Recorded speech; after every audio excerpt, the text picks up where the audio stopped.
Mon mari a fait venir ses parents vivre avec nous. Il m'a dit qu'il partait pour une mission professionnelle de 4 ans à Tokyo. Je l'ai déposé à l'aéroport et, juste après, j'ai bloqué ses 6 cartes de crédit Platinum et demandé le divorce, laissant sa famille complètement sous le choc. Je venais à peine de sécher quelques larmes après avoir dit au revoir à mon mari, David, qui était censé s'envoler pour le Japon pour une mission d'entreprise de 4 ans afin d'assurer notre avenir.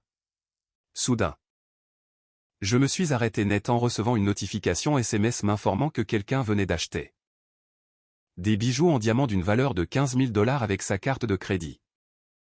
Il s'est avéré que son Tokyo était en réalité une station balnéaire 6 étoiles à Maui, Hawaï. Les 90 000 $ que nous avions économisés ensemble en tant que couple marié venaient de s'évaporer avec sa jeune maîtresse, me laissant avec 2 choses. Une trahison sans fin et 2 beaux-parents qui s'attendaient à ce que je les serve comme si j'étais leur servante. La pluie soudaine sur New York apportait une fraîcheur humide dans notre appartement situé dans une tour de luxe de l'Upper East Side. J'étais debout près de la fenêtre, à regarder les gouttes d'eau frapper le verre. À mesure que le temps passait, une inquiétude inexplicable s'emparait de mon cœur. Derrière moi, j'entendais clairement les éclats de rire forts et résonnants de mes beaux-parents et de mon mari, brisant le calme habituel de notre foyer. C'était un jour spécial.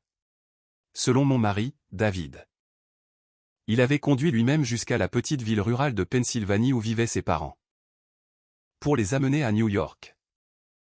Richard et Teresa avaient apporté une foule de cadeaux de leur campagne. Un panier de confiture maison, des légumes au vinaigre et des œufs frais de la ferme soigneusement emballés. À première vue, cela ressemblait au tableau parfait d'une réunion de famille heureuse. Mais l'instinct féminin forgé au cours de cette année de vie commune avec David me disait que quelque chose ne tournait pas rond dans leurs regards anxieux. Le dîner était plus élaboré que d'habitude.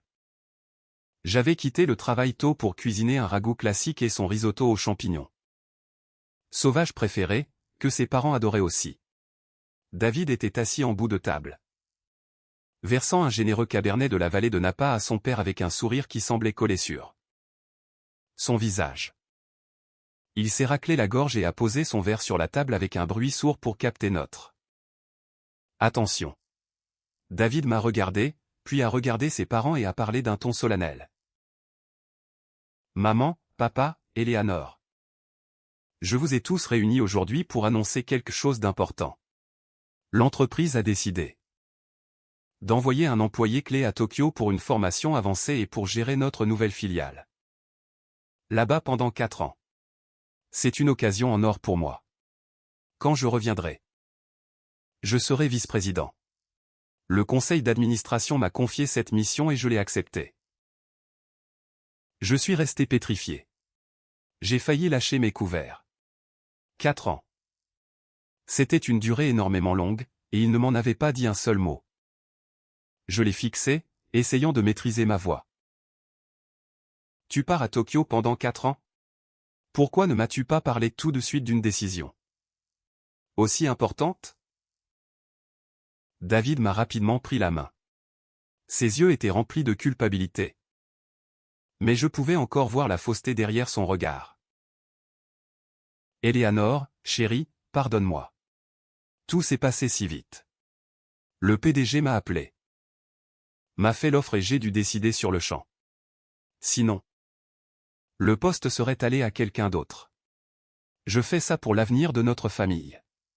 Quand je serai de retour, nous pourrons offrir une vie formidable à nos futurs enfants. Acheter une grande maison en banlieue et ne plus être serré dans cet appartement. En entendant que son fils partait à l'étranger, le visage de Teresa s'est illuminé. Le sourire ne quittait plus ses lèvres. Elle a frappé dans ses mains et s'est écriée comme pour couvrir le bruit de la pluie dehors. Oh mon Dieu! Quelle merveilleuse nouvelle! Cette génération de notre famille ont rêvé d'une chose pareille. Regarde comme notre David est doué, il va au Japon, jusqu'en Asie. Richard? Tu entends ça? C'est un grand honneur pour notre famille. Va. Mon fils. Ne t'inquiète pas, Eleanor s'occupera de la maison. Richard a hoché la tête en signe d'assentiment. A levé son verre et a bu joyeusement. Un homme a besoin de voir le monde. Tu fais ce qu'il faut. Mon fils. Ta mère et moi te soutenons totalement. David s'est tourné vers moi et m'a doucement pressé la main comme pour me transmettre sa confiance. Mais sa paume était glacée. Il a continué à exposer son plan parfait. Eleanor, mon cœur, je me rends très loin et je ne peux pas te laisser seule. Encore moins abandonner mes parents dans leur petite ville. C'est pour cela que j'ai déjà tout organisé. Pendant les 4 ans où je serai absent. Ils resteront ici avec toi pour que tu aies de la compagnie. Et ils pourront aussi t'aider à cuisiner. De ton côté. Tu veilleras sur leur santé et tu accompliras mon devoir de fils envers eux. Je sais que tu es une épouse compréhensive et aimante. Tu ne me décevras pas, n'est-ce pas? Les paroles de David ressemblaient à une corde invisible qui se resserrait autour de mon cou. Il m'avait piégé. Si je refusais, je passerais pour une belle-fille égoïste et terrible qui freinait la carrière de son marié. Refusait de s'occuper de ses beaux-parents.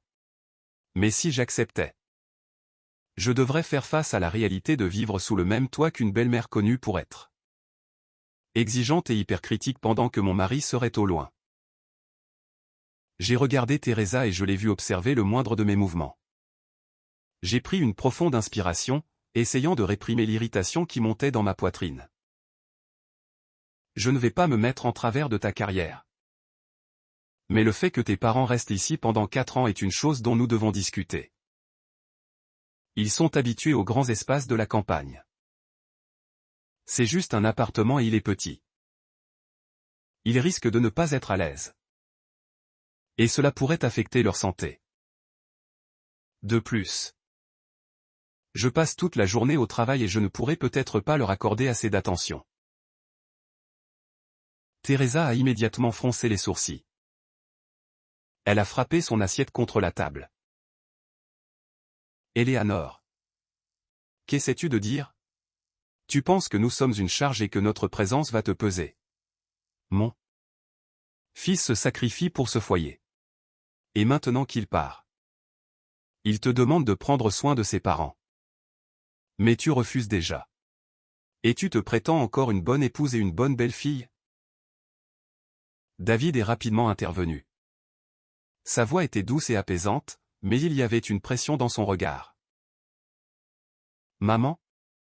Que dis-tu là? Ce n'est pas ce qu'Eleanor veut dire. Ma femme s'inquiète juste pour votre confort. Chérie, ils vieillissent. Ils vont bien aujourd'hui, mais demain. Nous ne savons pas. Les laisser seuls en Pennsylvanie alors que je suis si loin. Je ne pourrais pas me concentrer sur mon travail. Si tu m'aimes, aide-moi. Vois cela comme une manière de m'aider à porter cette responsabilité familiale pour que je puisse me concentrer sur ma carrière. Je te promets que je t'enverrai l'intégralité de mon salaire. Achète tout ce que tu veux. Dépense-le comme bon te semble. En l'entendant parler d'argent et de responsabilité, j'ai su que je ne pouvais pas dire non devant ses parents. Je me suis senti contrainte d'accepter, un poids lourd s'enfonçant dans mon cœur. D'accord. Si vous avez tous décidé et que vos parents veulent rester, j'accepte. Je vous demande juste d'être patient avec moi si je fais des erreurs. J'ai vu le soulagement envahir le visage de David. Il a versé encore du vin à son père et a commencé à parler d'un avenir radieux. D'une maison au bord d'un lac et de vacances en Europe pour toute la famille. Des éclats de rire résonnaient à nouveau dans la pièce pendant que j'étais assise là, mâchant mon risotto qui avait un goût incroyablement amer. En regardant David, l'homme avec qui j'avais partagé mon lit pendant des années, j'ai soudain eu l'impression qu'il était un parfait inconnu. Pourquoi était-il si pressé de partir? Pourquoi ne pouvait-il pas me regarder en face quand nous parlions du voyage? Mon instinct me disait que quelque chose clochait profondément derrière ce tableau parfait. Mais je n'arrivais pas à comprendre quoi. Après le dîner, je rangeais la cuisine. Depuis le salon, j'entendais la télévision à fond et les rires de mes beaux-parents. Du coin de l'œil, j'ai vu David sortir sur le balcon pour passer un coup de téléphone. Il parlait à voix basse, en se couvrant la bouche. J'étais sur le point de m'approcher quand il a mis fin à l'appel et est rentré avec un faux sourire. Cette nuit-là, David a dormi à poing fermé, ronflant fort par-dessus le bruit de la pluie. Tandis que je ne trouvais absolument pas le repos. Des questions sans réponse tourbillonnaient dans mon esprit. Le lendemain, l'atmosphère dans l'appartement était empreinte d'adieu, mais à ma grande surprise. C'est David qui s'est montré le plus émotif. Il s'est levé tôt, a vérifié sa valise 2 fois et a mis un costume très chic. Ses parents se sont également levés tôt pour préparer le petit déjeuner. Forçant David à beaucoup manger pour qu'il ait de l'énergie pour le long vol. Teresa ne lâchait pas la main de son fils, pleurant tout en lui donnant d'infinis conseils. Du régime alimentaire approprié aux vêtements. En passant par la prudence avec les inconnus dans les pays étrangers. Eleanor, emmène-moi à l'aéroport. Le vol est à 10 heures. Nous devons partir maintenant. M'a dit David en regardant sa montre pour me presser. J'ai attrapé en silence mon sac à main et les clés de la voiture. Sur le trajet, David n'a pas arrêté de me tenir la main, me murmurant des mots doux. Ça va être dur pour toi à la maison. Bébé. Je t'appellerai sur FaceTime dès que j'aurai atterri. S'il te plaît. Prends soin de toi. Ne te surmenez pas au travail. Et si mes parents se plaignent de quoi que ce soit, sois juste compréhensive. Fais-le pour moi, d'accord? J'ai conduit les yeux fixés sur la route, hochant à peine la tête en guise de réponse. Au-dedans de moi, il n'y avait aucune tristesse face au départ de mon mari. Seulement une sensation de vide et d'épuisement. La voiture s'est arrêtée au terminal des départs internationaux de l'aéroport JFK. David m'a serré fort contre lui, m'a embrassé sur le front. Puis a pris ses bagages et est rentré à l'intérieur. Sans oublier de se retourner et de me faire un signe de la main avec un grand sourire. Je suis resté là à regarder son dos disparaître à travers les portes coulissantes automatiques. Honnêtement, j'aurais dû pleurer, ou au moins ressentir une douleur au cœur, mais il n'y avait rien. Je ressentais seulement un sentiment de soulagement, comme si on m'avait retiré une épine du pied. En même temps, l'inquiétude que j'avais ressentie la veille revenait au galop. Je suis remonté dans ma voiture et j'ai démarré le moteur, prêt à me rendre au bureau. Soudain, mon téléphone a vibré dans mon sac. J'ai jeté un coup d'œil à l'écran, un SMS de la banque. J'ignore d'ordinaire les messages promotionnels, mais par habitude professionnelle. J'ai pris le téléphone. Les mots affichés à l'écran m'ont fait piler et me ranger sur le côté de la route. Mon cœur battait la chamade comme s'il essayait de s'échapper de ma poitrine. Une transaction de 15 000 $ en provenance de la carte d'utilisateur autorisée liée à votre compte a été effectuée dans une boutique de bijoux sur la 5e avenue, à New York. Je me suis frotté les yeux et j'ai lu le message 5 fois. 15 000 $, une somme astronomique, et ce sur la 5e avenue.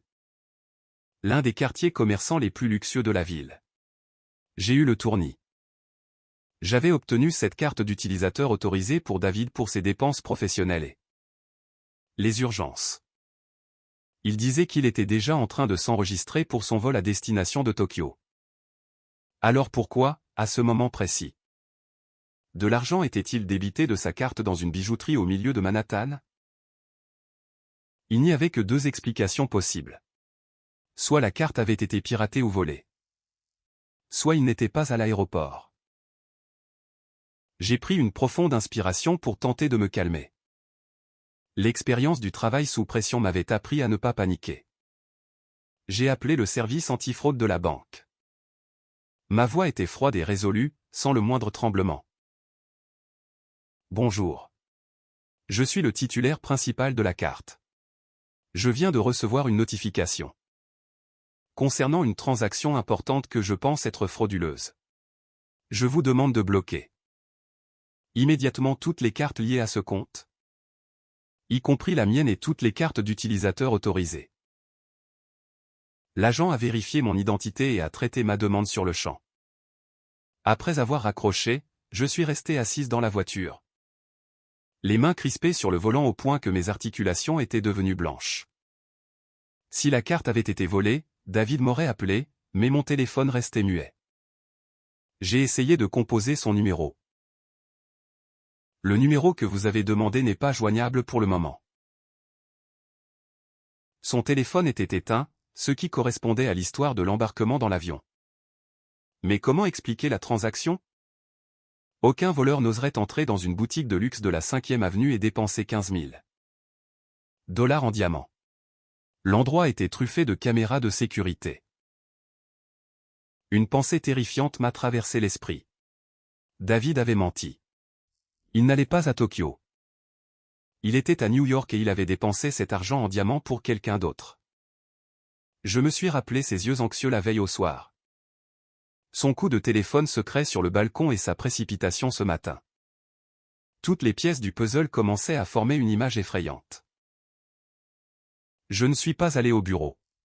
J'ai fait demi-tour et me suis dirigé vers le centre-ville. J'avais besoin de voir la vérité. Mais en conduisant, je me suis rendu compte que je ne pouvais pas simplement entrer chez un bijoutier de la 5e avenue et exiger de voir leurs images de vidéosurveillance. Ils ne les donneraient pas à une simple citoyenne. Je me suis garé près d'un café tranquille et j'ai commandé un café noir, sans sucre. L'amertume m'aidait à réfléchir. J'ai ouvert mon application bancaire et j'ai examiné l'historique des transactions.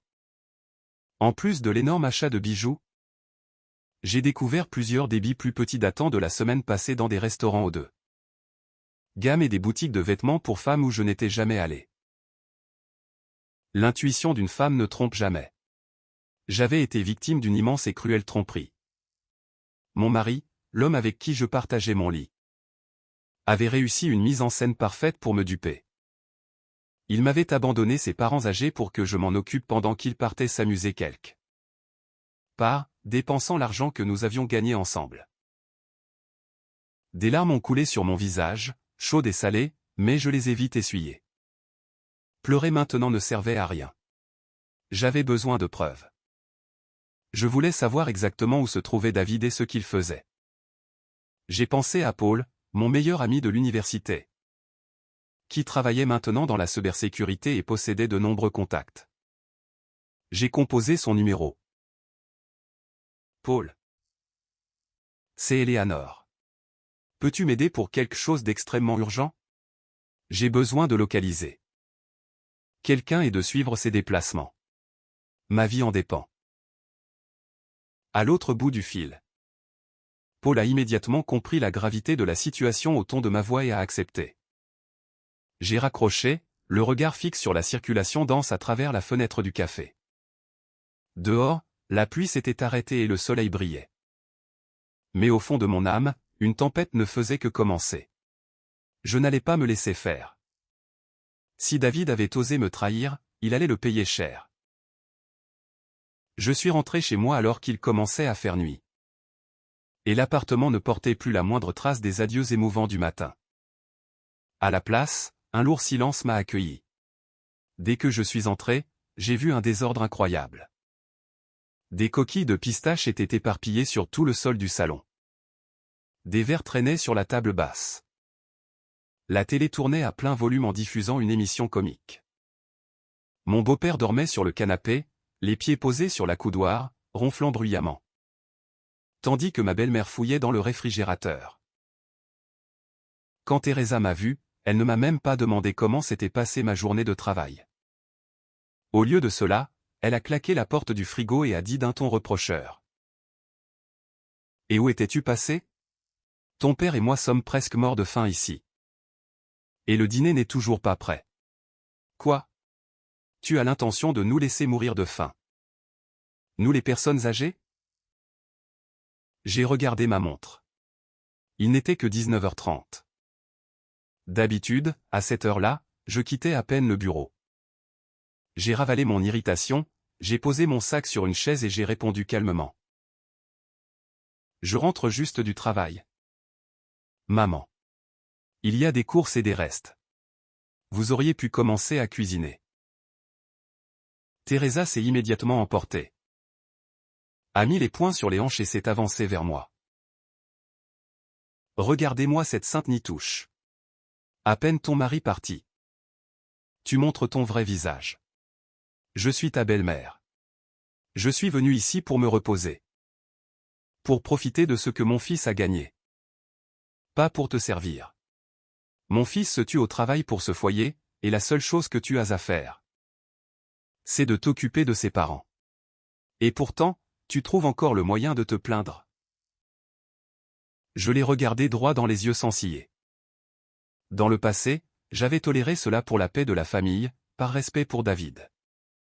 Mais maintenant que je savais qu'il me trompait, tout respect pour cette famille s'était envolé. Vous avez raison, maman. Moi aussi. Je travaille et je gagne de l'argent. Et la moitié de cet appartement a été acheté avec mon argent.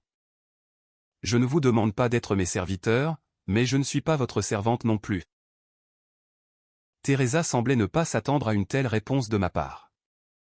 Elle s'apprêtait à hurler, mais je l'ai arrêtée d'un geste de la main. Je suis fatigué et je ne veux pas me disputer. Mais comme nous allons vivre ensemble pendant longtemps, je pense que nous devons établir des règles de base pour éviter les conflits. Je suis allé dans la cuisine, me suis versé un verre d'eau. Les bu et suis revenu dans le salon où mon beau-père était maintenant réveillé et semblait confus. Face à tout ce vacarme, j'ai parlé avec une clarté absolue. Règle numéro 1. La nourriture. Je travaille toute la journée et le dîner est le seul repas que je peux cuisiner. Vous gérez votre propre petit déjeuner et votre déjeuner. J'achèterai des courses et les laisserai dans le frigo. Celui qui mange nettoie. Lavez votre vaisselle immédiatement. Ne la laissez pas s'accumuler dans l'évier. Teresa s'est écriée, quel culot! Je ne l'ai pas laissé terminer. Règle numéro 2. Le nettoyage. Le sol est sale. Faites attention où vous marchez. Ne jetez pas de déchets par terre. Chacun nettoie son propre espace. Et personne n'entre dans ma chambre sans ma permission. Et enfin, en insistant sur chaque mot. Règle numéro 3. Le respect de l'espace personnel. Je rentre du travail épuisé. J'ai besoin de me reposer. S'il vous plaît, baissez le ton et diminuez le volume de la télévision après 22 heures. Le visage de Teresa s'est déformé sous la rage. Elle s'est tournée vers Richard et a crié. Tu vois ça? Tu vois comment cette belle fille nous marche dessus? David n'est pas parti depuis un jour que sa femme essaie déjà d'expulser ses parents. Mon Dieu, pourquoi cela m'arrive-t-il?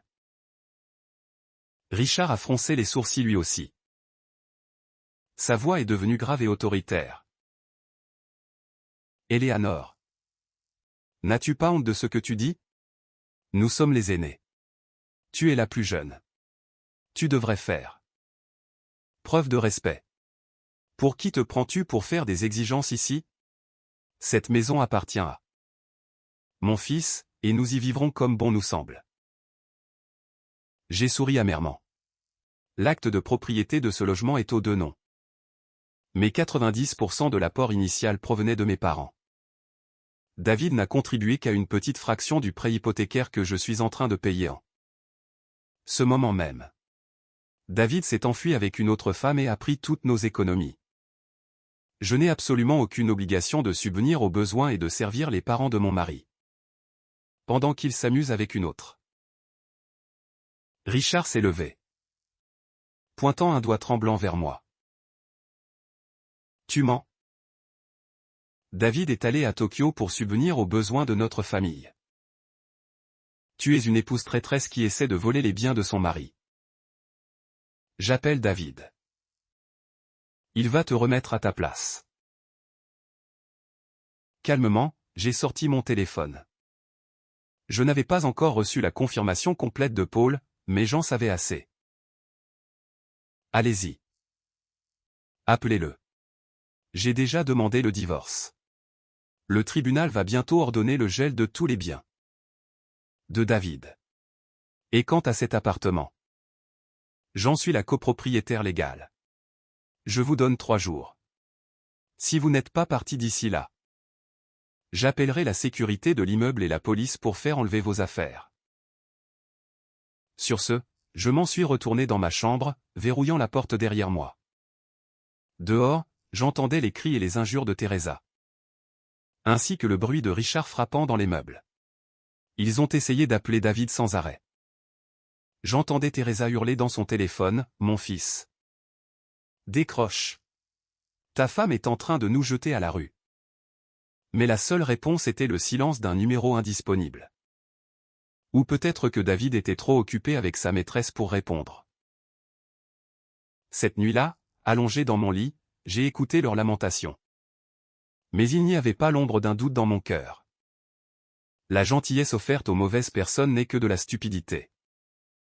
J'avais été stupide pendant bien trop longtemps. Il était temps de remettre ma vie en ordre. Et je devais commencer par mettre dehors ceux qui ne méritaient pas d'être dans mon foyer. Le lendemain, je me suis réveillé plus tôt que d'habitude. Je me suis habillé méticuleusement, choisissant un costume d'affaires bleu marine ajusté et un blazer pour avoir l'air plus autoritaire. Quand j'ai quitté ma chambre, j'ai ignoré les regards noirs de mes beaux-parents qui mâchaient du pain grillé à la table et je suis sorti directement. Aujourd'hui, je n'allais pas au bureau. J'avais rendez-vous avec mon avocat, Maître Michael Sterling. Le cabinet de Maître Sterling se trouvait au 10e étage d'un immeuble d'affaires calme. Je le connaissais depuis longtemps, il était réputé pour son esprit vif et son dévouement. J'ai posé sur son bureau le dossier contenant les relevés bancaires que j'avais imprimés le matin. Même. S'il vous plaît. Michael. Voyez s'il y a un moyen de suivre cet argent. Sterling a ajusté ses lunettes, a pris le dossier et a commencé à examiner les documents. Le bureau était silencieux, à l'exception du froissement du papier. Au bout d'environ 5 minutes, il a levé les yeux. Son visage était sérieux. Eleanor. La situation est plus compliquée que vous ne l'imaginiez. Mes juristes ont fait une vérification préliminaire sur ses comptes.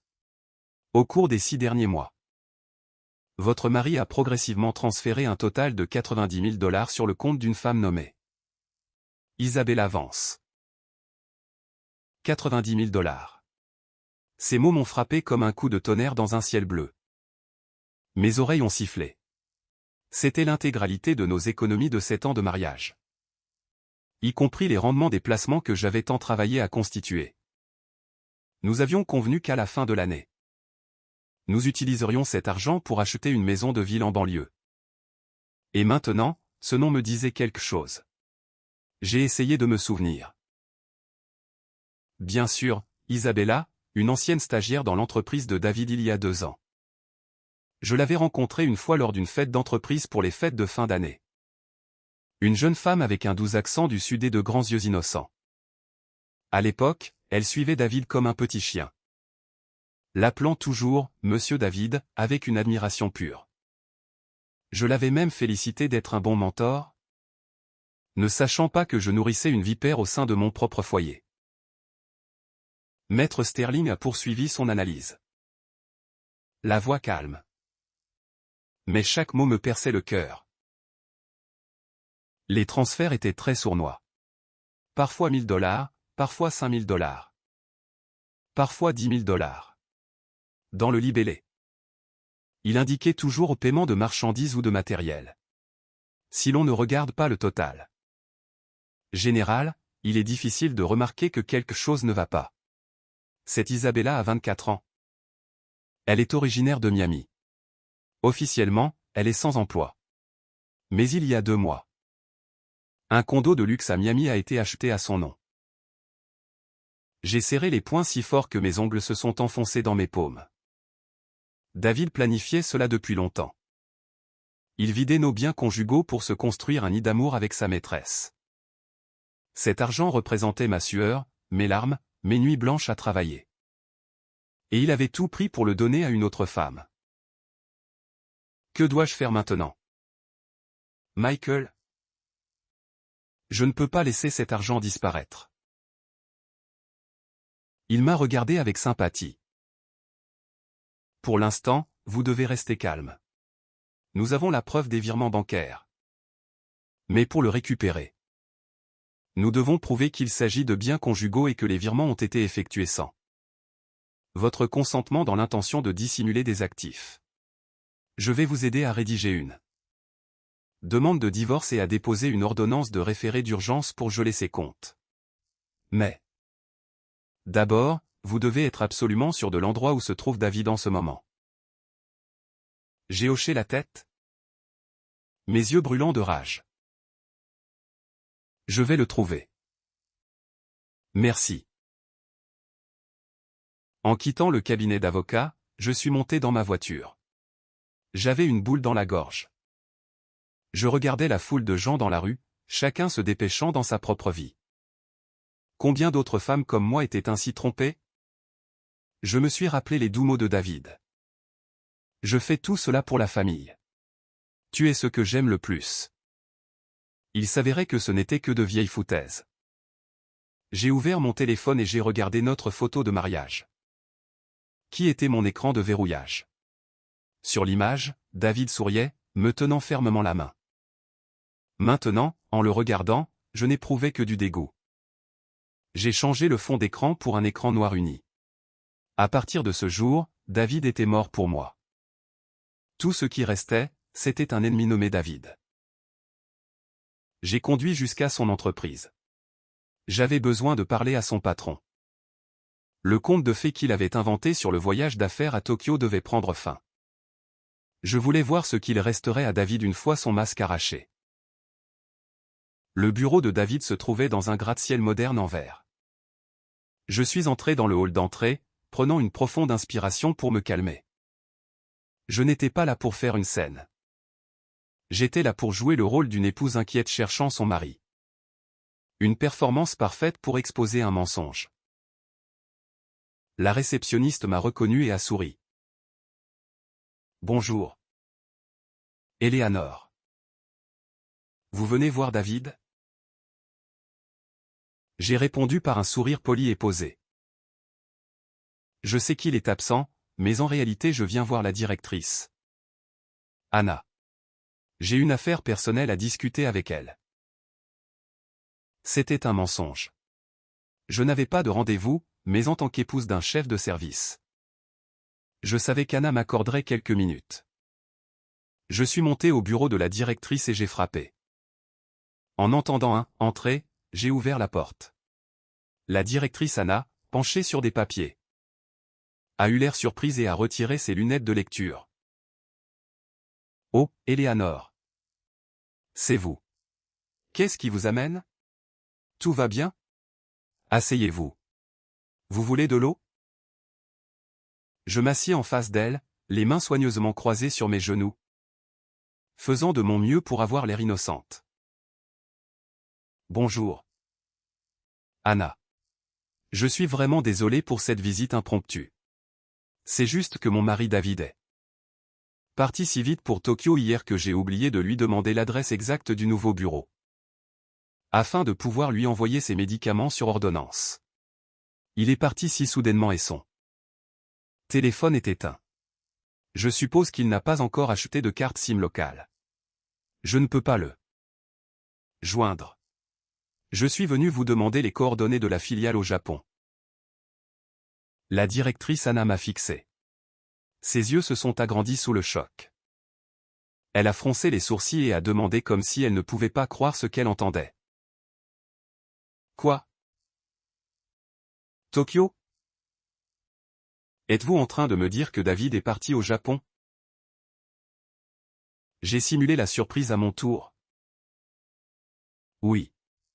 Il m'a dit que l'entreprise l'envoyait pour une formation avancée et pour gérer une nouvelle filiale à Tokyo pendant 4 ans. Il est parti hier matin. La directrice Anna a laissé échapper un rire étrange et sans humour, son ton devenant mortellement sérieux. Eleanor, êtes-vous sûre de ce que vous dites?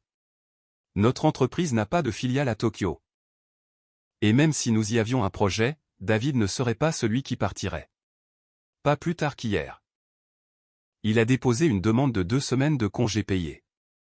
Sur son formulaire, il a indiqué que sa femme était gravement malade et qu'il devait rester à la maison pour s'occuper d'elle, puis l'emmener à Boston pour un traitement médical spécialisé. Je suis resté immobile, comme si quelqu'un venait de me verser un seau d'eau glacée sur la tête. Gravement malade. Il s'était servi de ma santé, de ma vie même, comme excuse pour ses petits jeux sordides. Il m'avait maudite juste pour pouvoir obtenir des congés afin d'aller jouer avec sa maîtresse. J'ai senti mon sang bouillir, mais j'ai gardé mon calme. Je n'ai laissé échapper qu'un hoquet de stupeur et de profonde tristesse, la voix tremblante. Vraiment? Il a dit que sa femme était malade? Mais je suis là. En parfaite santé et je travaille. Pourquoi aurait-il dit ça? La directrice Anna était une femme intelligente. En voyant ma réaction et les incohérences flagrantes dans l'histoire de David, elle a tout de suite compris. Elle s'est levée, a fait le tour de son bureau et m'a doucement pressé l'épaule. Eleanor, calmez-vous. Je vous le dis officiellement. Il n'y a pas de mission à Tokyo. Le fait qu'il vous ait menti et qu'il ait menti à l'entreprise est une violation grave de l'éthique professionnelle. Il est certainement parti quelque part. Mais ce n'était pas pour nous. J'ai hoché la tête, laissant les larmes remplir mes yeux. Cette fois, c'était de vraies larmes d'humiliation. Je l'ai conduit à l'aéroport, mais ce matin, j'ai découvert que sa carte de crédit avait été utilisée pour acheter des bijoux ici même à New York. Anna, il m'a trompé. Il m'a menti. Et il a menti à ses parents âgés. La directrice Anna a soupiré et a secoué la tête. Quel culot. Je n'aurais jamais attendu cela de lui. Ne vous inquiétez pas. Je vais demander aux ressources humaines de faire un audit de tous ses comptes et dossiers. S'il a osé frauder l'entreprise aussi, je ne laisserai pas passer cela. Quant à vos problèmes familiaux, gérez-les calmement. Si vous avez besoin de documents de notre part, faites-le moi savoir.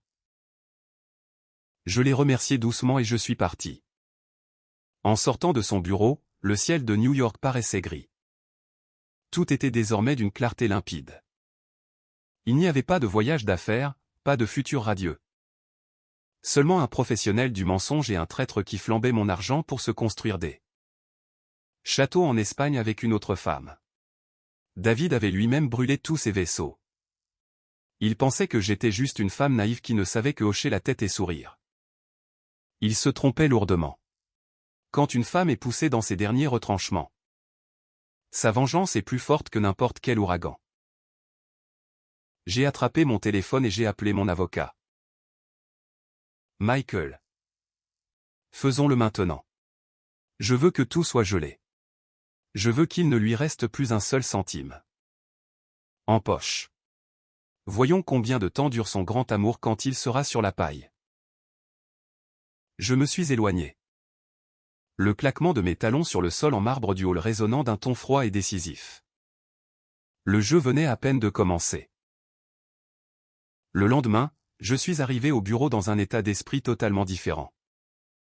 Si auparavant je me souciais toujours de ce que j'allais cuisiner pour le dîner, de savoir si cela plairait à mon mari ou si mes beaux-parents allaient faire une crise, désormais, toute mon attention était concentrée sur 2 choses, ma carrière et la justice.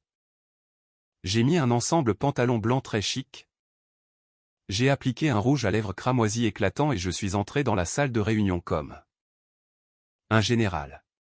Aujourd'hui, j'avais une présentation majeure avec des clients étrangers pour le contrat du prochain trimestre. Un projet dans lequel j'avais mis tout mon cœur. La réunion se déroulait à merveille. J'étais debout près du tableau blanc à détailler notre stratégie commerciale quand mon téléphone a commencé à vibrer sans arrêt sur la table. J'ai jeté un coup d'œil à l'écran, c'était ma belle-mère.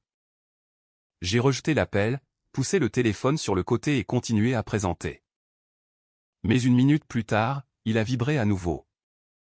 Puis 5 autres fois d'affilée, Teresa m'appelait en chaîne. Les clients me regardaient avec sympathie. J'ai souri, m'excusa et me suis éclipsé dans le couloir pour répondre. Un instant inquiète qu'il s'agisse réellement d'une urgence. Dès que j'ai décroché, un cri strident m'a percé le tympan, résonnant dans le couloir silencieux. Éléanore, Éléanore. Rentre immédiatement. Ton beau-père fait une crise. Il va mourir. Il est tombé. Il bave.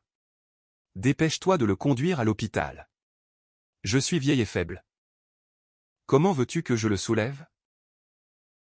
La voix de Teresa était aiguë, paniquée, mais je pouvais encore y déceler une exagération théâtrale. Si l'état de Richard était réellement aussi critique, la première chose que n'importe qui ferait serait d'appeler les urgences. Pas une belle fille qui se trouvait à 1 heure de là au travail. Calmement et froidement, j'ai demandé. Qu'est-il arrivé à papa? Maman? Où est-il? Teresa a hurlé encore plus fort. Il est étendu là. Par terre. Ce doit être sa tension. Tu es tellement sans cœur. Ton mari paraît tu n'es même pas capable de faire ton devoir et de t'occuper de ses parents. Viens ici tout de suite. J'ai regardé ma montre. De mon bureau de Midtown à l'Upper East Side. Il y avait au moins 45 minutes de route avec le trafic. Si Richard avait véritablement une attaque ou une crise, il serait mort avant même que j'ouvre la porte d'entrée. Mais je me suis alors rappelé ce matin avant mon départ, Richard était assis à la table, buvant du café et engloutissant de grosses assiettes d'œufs et de toast. Il avait l'air en parfaite santé, avec des joues bien roses. De plus, la plaquette de ses médicaments pour la tension n'avait pas été touchée. Il n'oubliait jamais de les prendre le matin. J'ai tout de suite compris ce qui se passait. C'était une autre mise en scène pour me forcer à rentrer et à recevoir des ordres. Ou peut-être que Teresa voulait simplement saboter mon travail pour prouver sa domination. Montrer qu'un simple coup de téléphone suffisait à me faire tout abandonner. Elle voulait que j'abandonne une réunion cruciale juste pour me précipiter à la maison et voir son mari gémir, exigeant que je lui prépare de la soupe maison. J'ai pris une profonde inspiration et j'ai décidé de ne pas entrer dans son jeu. J'ai parlé clairement dans le téléphone. Maman? Écoutez-moi très attentivement. Je suis dans une réunion capitale avec le PDG. Je ne peux pas partir, pas même 1 minute. Si je pars maintenant, je serai renvoyé. Et cela signifie que nous perdons tout le revenu qui paie cet appartement. Elle allait m'insulter quand je l'ai coupé. Ne vous inquiétez pas. Je vais m'en occuper tout de suite. J'appelle les urgences. Ils vont envoyer une ambulance directement à l'appartement. Ce sont des professionnels. Ils ont des brancards, de l'oxygène. Et ils lui prodigueront les premiers soins et l'emmèneront aux urgences les plus proches. Immédiatement. Restez exactement où vous êtes et attendez les paramédics. Sur ce, j'ai raccroché. Je ne lui ai pas laissé l'occasion de contester. J'ai immédiatement composé le 911. Donné l'adresse et signalé l'état du patient exactement comme ma belle-mère l'avait décrit. En prenant soin d'insister sur tous les symptômes vitaux pour qu'ils interviennent en urgence absolue. Ensuite, je suis retourné dans la salle de réunion, j'ai souri. Me suis à nouveau excusé et j'ai terminé ma présentation avec une énergie débordante. Environ 20 minutes plus tard, mon téléphone a vibré à nouveau. Cette fois, c'était un numéro inconnu, probablement les ambulanciers. Je suis à nouveau sorti. Êtes-vous la parente du patient? Richard? Nous sommes les secours de la ville. Nous sommes à l'adresse que vous avez indiquée. Mais personne ne répond à la porte. Le concierge a appelé à l'interphone et quelqu'un a décroché. A dit que nous avions le mauvais appartement et a raccroché. J'ai souri intérieurement, exactement comme je m'y attendais. Ce n'était qu'un coup de théâtre. En voyant les gyrophares d'une ambulance s'arrêter devant l'immeuble de luxe, Teresa avait probablement paniqué. Elle ne voulait pas ouvrir la porte pour ne pas se faire prendre dans son mensonge et elle ne Voulez surtout pas payer la facture salée de l'ambulance. J'ai répondu au secouriste avec une panique feinte. Oh non, pauvre femme. Elle doit être tellement sous le choc. S'il vous plaît. Frappez plus fort. Dites-lui qu'Eleanor vous envoie. Si elle n'ouvre toujours pas. Demandez au régisseur de l'immeuble de déverrouiller la porte. Le vieil homme est peut-être en train de mourir là-dedans. Je connaissais très bien ma belle-mère. Sa plus grande peur était d'être humiliée devant les voisins et de devoir dépenser son propre argent. J'avais raison. 5 minutes plus tard, Teresa m'appelait. Sa voix était faible, sèche, et toute son insolence passée avait complètement disparu. Eleanor. Nous n'avons plus besoin de l'ambulance. Ton père va bien. Sa glycémie a probablement chuté. Je lui ai donné du jus et il est comme neuf. Dis-leur de partir. Tout l'étage va les entendre. Nous allons être la risée de l'immeuble. J'ai répondu avec aisance. Comment cela s'est-il passé, maman? Il y a quelques minutes. Vous me disiez qu'il bavait par terre. La santé d'une personne âgée n'est pas un sujet de plaisanterie. Les ambulanciers sont déjà sur place. Laissez-les l'examiner juste par sécurité. S'il arrivait quoi que ce soit à papa, je ne me le pardonnerai jamais. J'ai carrément refusé d'annuler l'intervention. Au final, Teresa a été forcée d'ouvrir la porte et de laisser entrer les ambulanciers. Devant le personnel de l'immeuble et des voisins curieux, ils ont vérifié les constantes de Richard. Le résultat, en parfaite santé. Sa tension artérielle était tout à fait normale. Ses constantes étaient celles d'un homme en pleine forme physique. Les ambulanciers les ont réprimandés pour la fausse alerte et le gaspillage des ressources de la ville. Teresa a été contrainte de signer la décharge et est restée dans l'angoisse de recevoir la facture. Profondément humilié, je les ai retrouvés ce soir-là dans un silence assourdissant. Richard bougonnait devant la télé. Teresa me fusillait du regard, mais elle n'a pas hurlé ni juré comme avant. Elle a réalisé que je n'étais plus la belle-fille soumise et obéissante qu'elle pouvait manipuler à sa guise. Je m'étais servi de sa propre fausse urgence médicale pour lui donner une sévère leçon. Je suis allé dans ma chambre, j'ai changé de vêtements. Puis je suis allé à la cuisine pour me faire des coquillettes au fromage instantané. Je n'ai pas demandé de nouvelles de la santé de mon beau-père. Je savais qu'il était en meilleure santé que moi. Mon attitude froide était une déclaration de guerre silencieuse. Plus de manipulation. Plus de fausses maladies. À partir de ce jour dans cette maison, tout le monde allait jouer selon mes règles. Le 3e jour après le départ de David, j'ai retrouvé Paul dans notre café préféré à Tribeca. Paul était arrivé tôt et était assis dans un box d'angle avec un air sérieux. Grâce à son travail dans la tech et la cybersécurité, il savait comment déterrer des empreintes numériques qu'un simple citoyen ne pouvait pas facilement trouver. Dès que je me suis assise, Paul m'a tendu en silence une tablette. À l'écran se trouvait une photo bien nette et zoomée. Un pote à moi a pris sa part pur hasard hier matin à l'aéroport de Kahului, à Maui, a-t-il dit avec un petit rire étouffé. Il a vu ce couple, s'est dit que le type lui disait trop quelque chose. Et a pris une photo juste pour en être sûr. Regarde de plus près. J'ai retenu mon souffle et j'ai fixé l'image.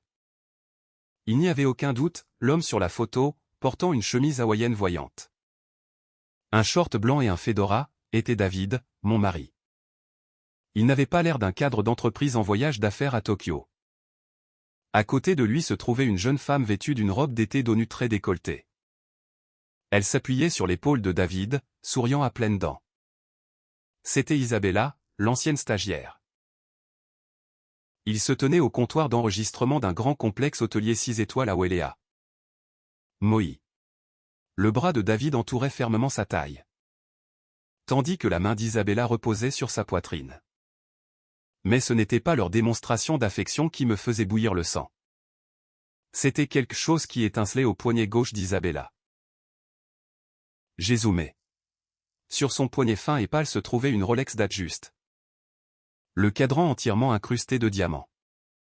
Je me suis rappelé le mois dernier quand David était rentré à la maison en se vantant d'une grosse prime trimestrielle. Il disait qu'il voulait s'acheter une belle montre pour avoir l'air plus distingué dans les réunions du conseil d'administration. Je l'avais cru. J'étais même heureuse pour lui. Il s'avérait qu'il avait utilisé notre argent pour acheter un ensemble assorti. Une pour lui et une Rolex pour femme dont j'avais rêvé. Mais que je me refusais pour économiser de l'argent. Et qui se retrouvait maintenant au poignet de sa maîtresse. Ma vue s'est troublée sous la fureur. Une vague de trahison et de profonde humiliation m'a submergé. David ne se contentait pas de me tromper. Il prenait ce qu'il y avait de meilleur, les biens les plus précieux de notre famille, pour les offrir à une autre femme. Paul m'a regardé avec précaution. Ellie, tu vas bien? Il y a autre chose. Il a réservé une villa avec vue sur l'océan au Welea Emerald Resort pour 7 jours. Le tarif de la chambre est de $5000 la nuit. La réservation est au nom de David. $5000 la nuit. Cette nuit, cela faisait $35 000.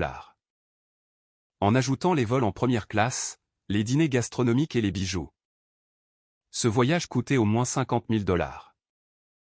Pendant ce temps, à la maison, ma belle-mère me hurlait dessus pour le prix des courses. David se plaignait toujours que l'entreprise coupait les primes, me donnant moins d'argent pour le remboursement du prêt. Et pourtant, il arrosait sa maîtresse d'une richesse inimaginable. J'ai essuyé mes yeux et j'ai regardé Paul avec une résolution absolue. Je vais bien. Merci infiniment, Paul. Cette photo est la réservation d'hôtel. C'est de l'or en barre pour le divorce. Paul a hoché la tête. J'ai tout archivé. Y compris ses publications Instagram avec les géolocalisations.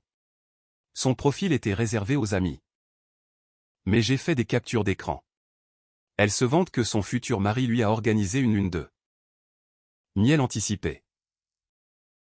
Futur mari. Lune de miel. Ces mots étaient du sel sur mes plaies. Que lui avait promis David?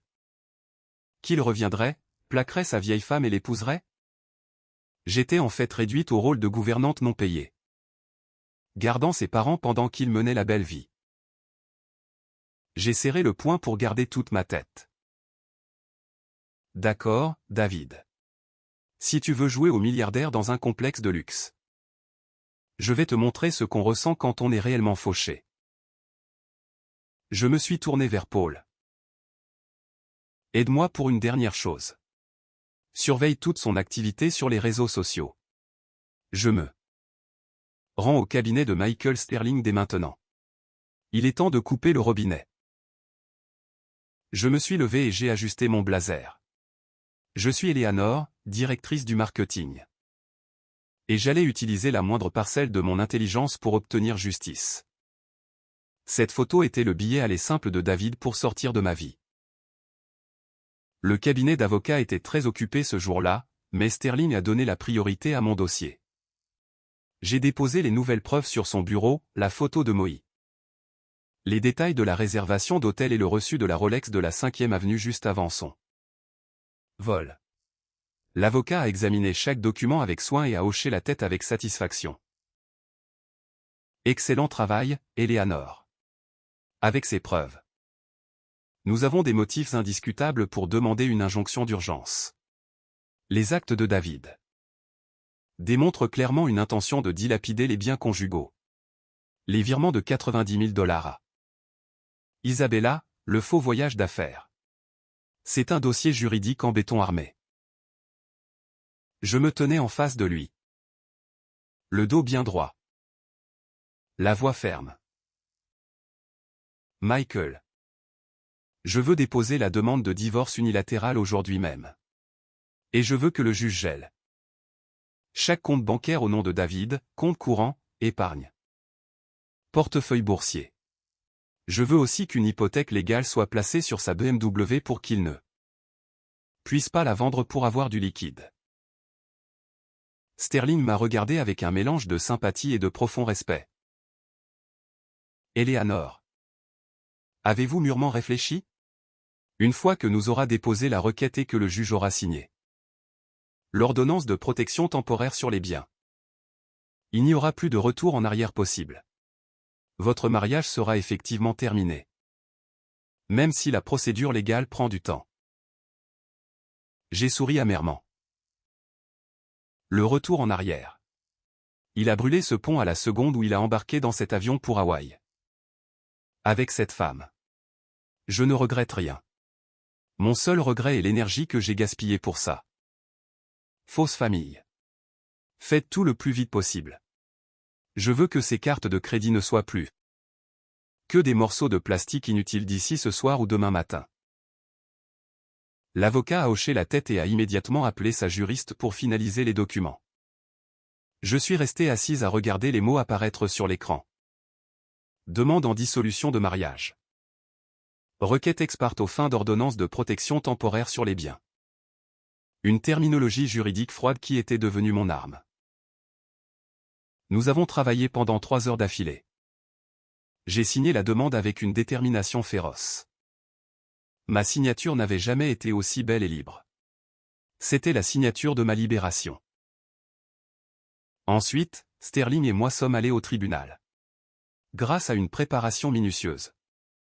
À l'urgence de la situation et au risque grave qu'il ne liquide ses actifs, le juge a accordé la requête rapidement. Nous avons déposé la caution requise sur mes économies personnelles. En fin de journée, l'ordonnance du tribunal était émise. Un document portant un sceau officiel ordonnant à toutes les institutions financières de geler les comptes de David. Une autre copie a été envoyée au service des immatriculations pour geler la carte grise de sa BMW. En tenant cette ordonnance, j'ai senti un poids énorme se soulever de mes épaules. Le flux d'argent était coupé. David ne pourrait plus retirer un seul centime de nos fonds communs pour gâter sa maîtresse. Je suis sorti du palais de justice. Le soleil de fin d'après-midi baignait Fol Square d'une lumière dorée. J'ai appelé Paul. C'est fait. Le piège est tendu. Maintenant. Nous attendons que le rat morde à l'hameçon. À l'autre bout. Paul Harry. Génial. Il va y avoir un ouragan à Maui ce soir. Va te reposer. Garde ton énergie pour le combat. Finale avec ses parents à la maison. Rien que de penser à mes beaux-parents, j'ai eu une grimace. Mais je n'avais plus peur d'eux. J'avais toutes les cartes en main. L'appartement, bien qu'aux deux noms, était très largement financé par moi et mes parents. Je n'allais pas les laisser squatter mon territoire. J'ai conduit jusqu'à la maison, me sentant victorieuse. David, tu te croyais le plus intelligent. Tu pensais pouvoir me mener en bateau tout en menant la grande vie. Tu te trompais. Quand l'amour d'une femme s'assèche, elle devient plus impitoyable que n'importe quel homme. Profite de ton dernier dîner de luxe ce soir, parce que demain, tu seras littéralement un mendiant. Je suis rentré chez moi en début de soirée. Dès que j'ai ouvert la porte, j'ai senti une odeur de nourriture grasse à emporter. Le salon ressemblait à un champ de bataille. Des boîtes de bière vides et des os de poulet étaient éparpillés sur la table basse. La télé diffusait MTV à fond. Richard était avachi sur le canapé, complètement affalé. Fumant une cigarette et laissant tomber la cendre directement sur mes parquets coûteux. Teresa était étalée sur l'autre canapé, tapotant sur son iPad et riant aux éclats. En me voyant, ils n'ont même pas dit bonjour ni pris la peine de nettoyer. Teresa m'a toisé de haut en bas avec un air dédaigneux. Oh. La grande directrice est enfin rentrée. Je vois que tu n'as pas fait à dîner. J'imagine que tu voulais faire mourir de faim les parents de ton mari. Nous avons dû commander de la nourriture. Livrée très cher. Ça nous a coûté une fortune. Je n'ai pas répondu. Je m'avance en silence, j'ai attrapé la télécommande et j'ai éteint la télévision. Puis j'ai arraché la cigarette des mains de Richard et je l'ai écrasée dans un cendrier. Ils m'ont fixé, totalement sous le choc de mon agressivité. Qu'est-ce que tu fabriques? Tu as perdu la tête? A hurlé Richard, le visage devenant rouge. Je me tenais au milieu du salon, les fixant avec des yeux de glace. Excusez-moi. Mais il est strictement interdit de fumer à l'intérieur dans cet immeuble. Et je vous l'ai dit dès le premier jour. Et maintenant, j'ai une annonce importante. J'ai sorti une feuille de papier de mon sac et je l'ai claquée sur la table basse, à côté des os de poulet. Ceci est un avis d'expulsion rédigé par mon avocat. Je mets fin à votre séjour ici. Vous avez 3 jours pour faire vos cartons et libérer cet appartement. Teresa a arrêté de respirer. Ses yeux lui sortaient de la tête. De quoi tu parles? Tu nous jettes dehors? C'est la maison de mon fils. De quel droit tu te permets ça, espèce de folle? J'ai souri froidement. Le titre de propriété de ce condo est aux 2 noms. Mais 90% de l'apport provient de mes parents. David n'a presque rien apporté. Et c'est moi qui paie le prêt. David s'est enfui avec une autre femme et a volé nos économies. Je n'ai absolument aucune obligation de loger et de nourrir les parents de mon mari pendant qu'il mène la belle vie avec une autre. Richard s'est levé, pointant un doigt tremblant vers moi. Menteuse. David est allé au Japon pour subvenir à nos besoins. Tu n'es qu'une femme infidèle qui essaie de voler les biens de mon fils. J'appelle David. Il va te jeter dehors. Calmement, j'ai pris mon téléphone. J'ai ouvert la photo haute résolution de David et Isabella à Maui et je la leur ai collée sous le nez. Regardez bien. C'est ça, le Tokyo de votre fils? C'est Maui, à Hawaï. Et cette femme? C'est sa maîtresse. Il vous a menti au sujet du voyage d'affaires juste pour emmener sa conquête dans un complexe de luxe. Il vient de claquer des dizaines de milliers de dollars tout en laissant sa femme à la maison pour vous babysitter. Qu'en pensez-vous? Teresa a arraché le téléphone, les yeux rivés sur l'image. Elle a immédiatement reconnu son fils et la belle jeune femme accrochée à lui. La couleur de son visage s'est évaporée, passant du cramoisi au blanc comme un linge. Mais son dévouement aveugle envers son fils a pris le dessus. Elle a rejeté le téléphone sur le canapé et a hurlé. C'est un photomontage. Je parie que c'est truqué. Tu as tout inventé parce que tu es une harpie. Jalouse. Mon fils est un homme bon et honnête. Il ne ferait jamais ça. Et même s'il avait pris des vacances.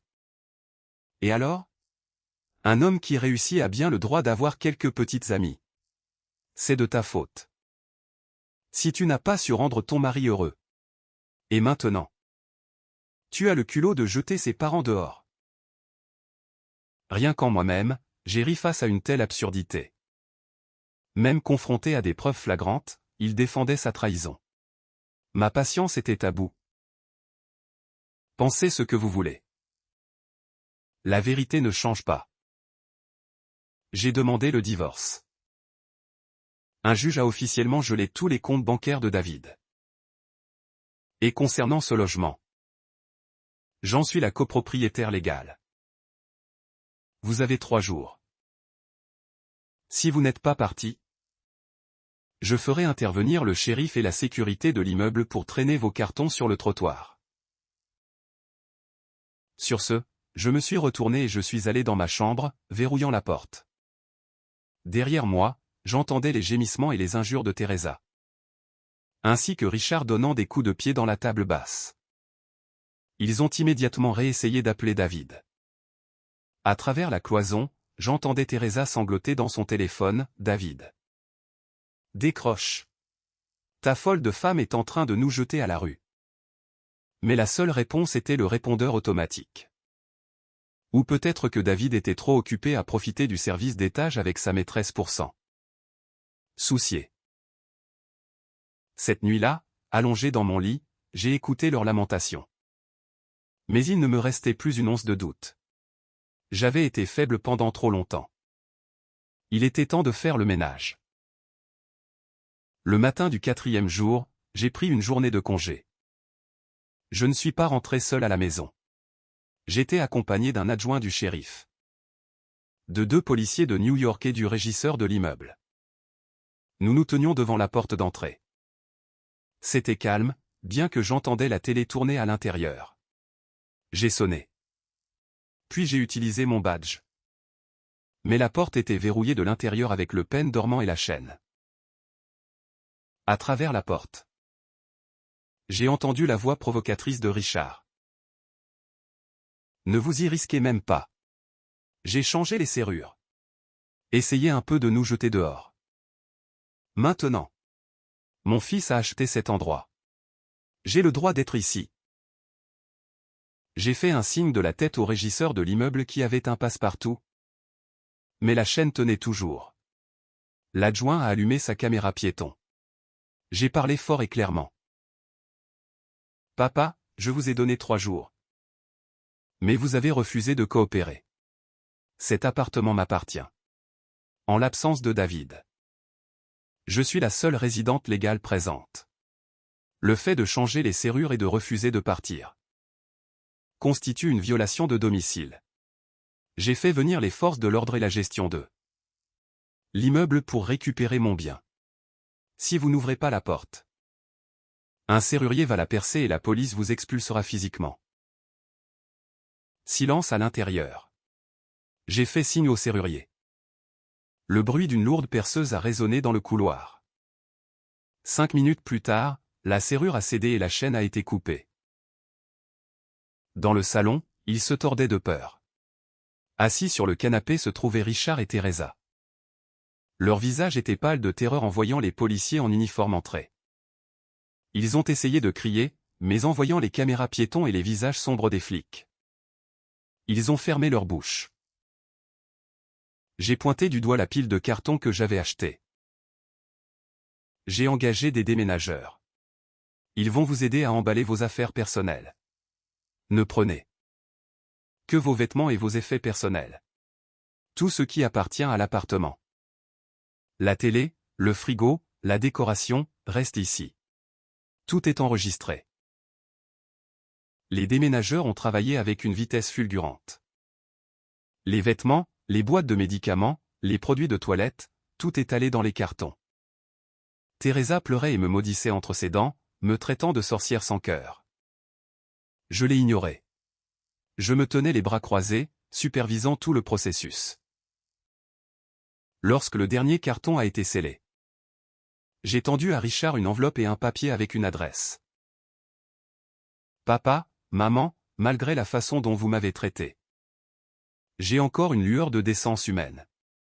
Ceci est l'adresse d'un motel bon marché dans le Bronx. À environ 1 heure d'ici. J'ai payé d'avance pour 1 semaine.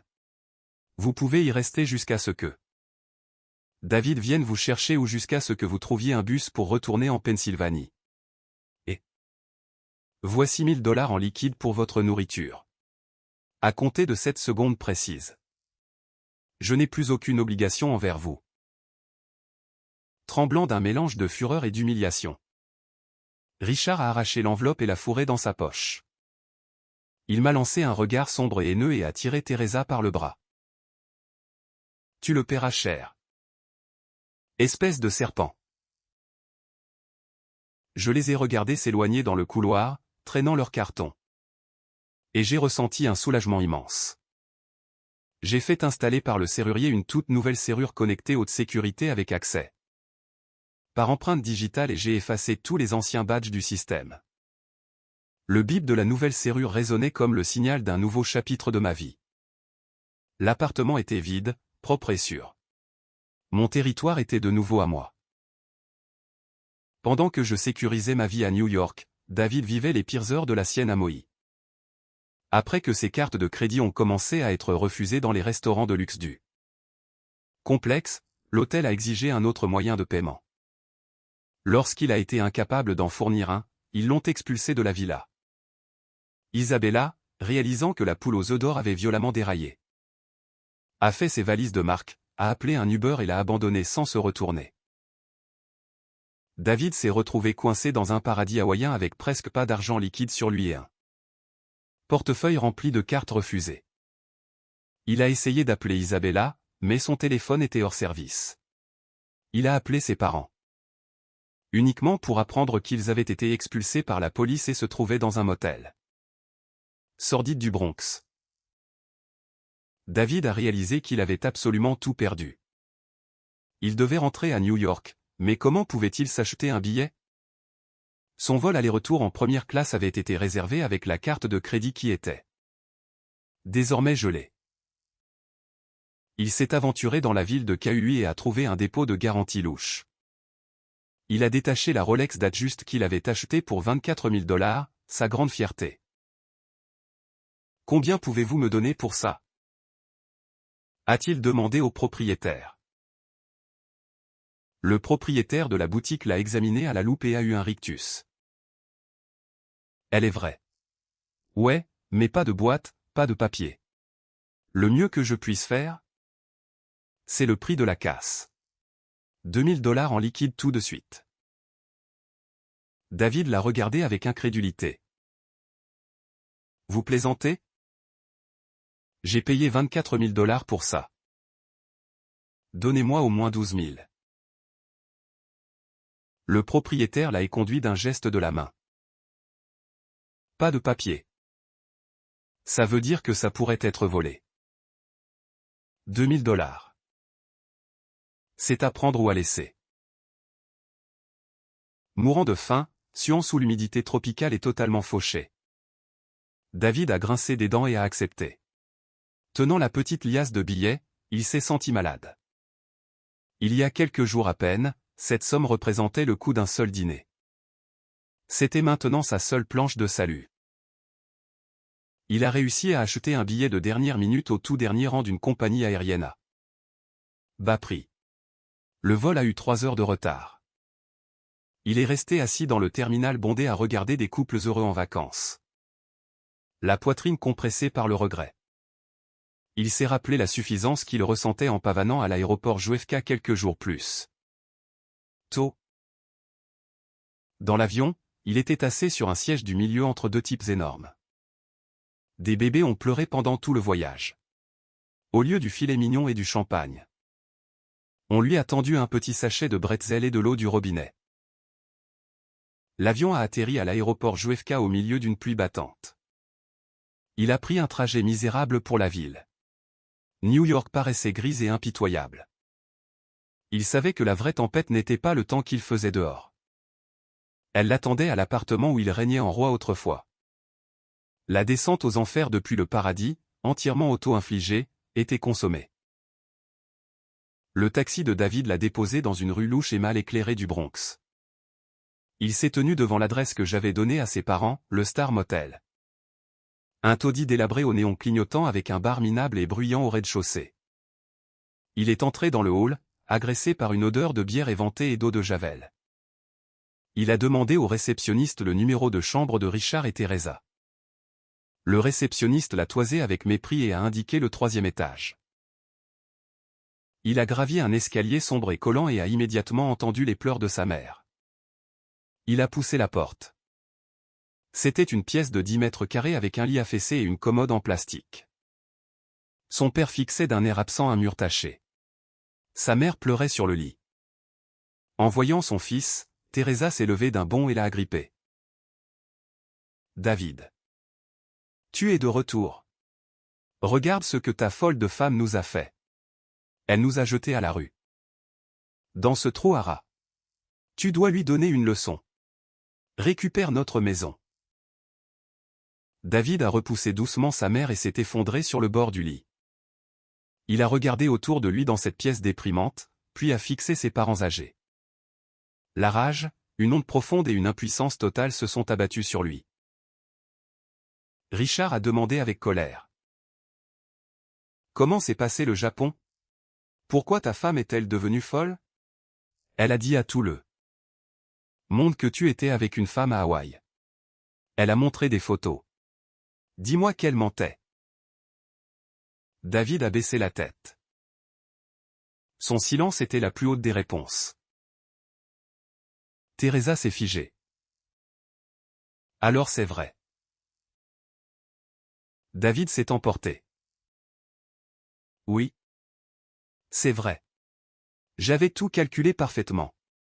Je n'aurais jamais pensé qu'Eleanor comprendrait. Elle a tout bloqué. Elle a demandé le divorce. Il ne me reste plus rien.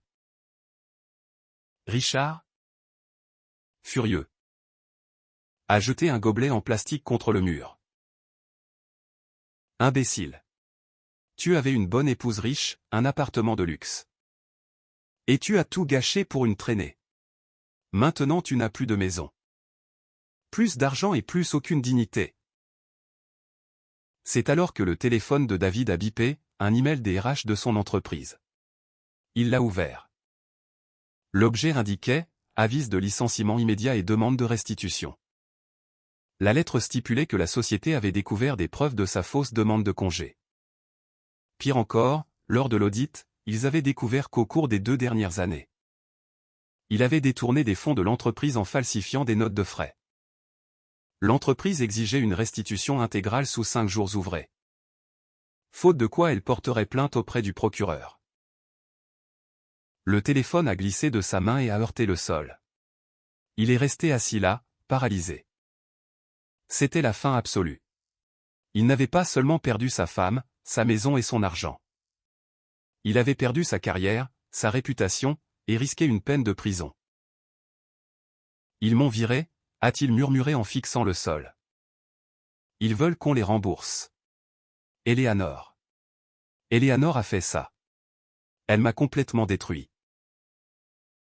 En entendant le mot « prison », Teresa a eu un hoquet et s'est évanouie sur la moquette, provoquant un chaos absolu dans la minuscule chambre de motel.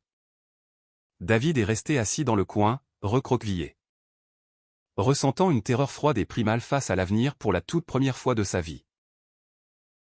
Une semaine plus tard, Isabella m'a appelé. Elle m'a supplié de la rencontrer. J'ai accepté. Elle est entrée dans le café, l'air totalement épuisé et pâle.